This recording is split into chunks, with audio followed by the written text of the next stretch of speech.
that this House has taken judicial notice. Senator Sifuna, you were to clarify. I asked you to clarify. Madam Speaker, you know, Senator Sifuna is a practitioner of law.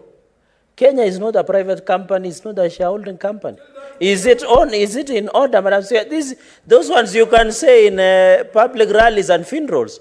Madam Speaker, this is a house of records, and the President himself had said, even if it is judicial notice in Siaya, that each and every Kenyan will be served by government regardless of how they voted. Is it in order for Senator Sifuna to bring statements that are made in baby showers and funerals to the floor of the House?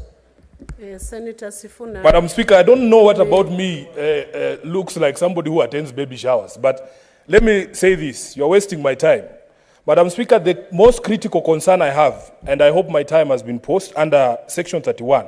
Madam Speaker, if you read the language of the benefits under Section 31 and 32, it appears that there's going to be different categories of packages that people are entitled to based on the premium they are paying. Now, the problem that I have, number one, this Act does not disclose to us what tariffs are going to be applied to Kenyans in this particular new health scheme. We have not been told if it is going to be 2,000 shillings or 3,000 shillings, as opposed to the current situation where we know everybody pays the same amount of money. There is no clarity here, and it is being left to the Cabinet Secretary to set that tariff. And the Act says that every beneficiary shall be entitled to an essential health care benefits package. That is like what everybody is going to be entitled to. Is supposed to be a base package. We have not been told about the other packages. There's going to be a premium package for dynasties, and I'm sure this essential healthcare benefits package is for the hustlers. So let them be more clear, Madam Speaker, about the benefits. We don't want to be sold hope, and then we are told, no, your contribution only entitles you to this, what are called essential healthcare benefits. If you want anything else, you have to add money. We want that clarity in the packages, and we want the clarity in the contributions. It cannot be left to the whims of the Cabinet Secretary. Madam Speaker, I want to finish by saying that I am very happy with one provision here on the establishment of an emergency fund.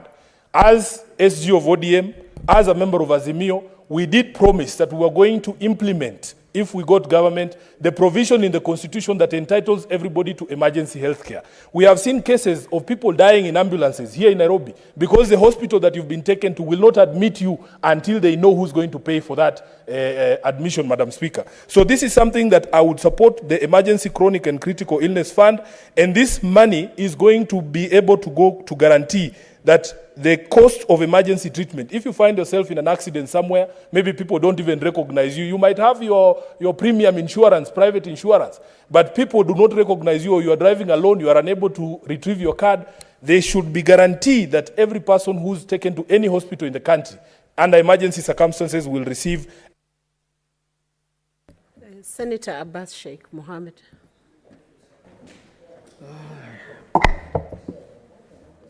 Honorable Speaker, thank you for giving the opportunity. Honorable Speaker, I think the social health insurance is actually an appropriate insurance for Kenyans for health cover. And this replaces actually the old NHIF. As you're aware, in the past, NHIF actually has been giving health covers to this country, but there has been a lot of abuse in provision of services, payments, and there was a lot of cartels involved in these things. Having said that, the current social health services, hopefully, as it is said in the bill, will have a lot of check and balances to minimize any abuses of the service of the health insurance. Honorable Speaker, actually, primary health care is a very important facility for Kenyans. Actually, most of the Kenyans cannot afford to pay for the premiums that are given by the social, by insurances, especially the private insurances. And the Kenyans, I think, the social health insurance now becomes a safety measure for the Kenyans, so that at least they can be able to access appropriate health services. However, there are two concerns.